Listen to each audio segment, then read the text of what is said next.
Ili kupata matokeo sahihi ya upimaji wa mimba ambao unahisi kwamba una ujauzito, ili kupata matokeo sahihi, fuata hatua zifuatazo.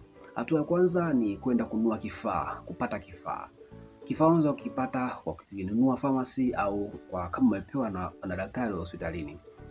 Ni sawa. Hatua ya pili ni kuelewa matumizi ya hicho kifaa.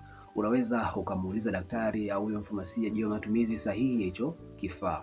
Na hatua ya tatu ni kukusanya sampuli ya mkojo. Kusanya sampuli yako ya mkojo kwenye kifaa au chombo safi na salama. Na hatua ya nne ni kusanya mkojo ule wa asubuhi, wa kwanza wa asubuhi. Kwa nini? Kwa sababu mkojo wa asubuhi una viwango vingi sana au kiwango kingi sana cha homoni ya ujauzito ambayo inafahamika kama human chorionic gonadotropin. Kufuata hatua hizi itakusaidia katika kupata majibu sahihi.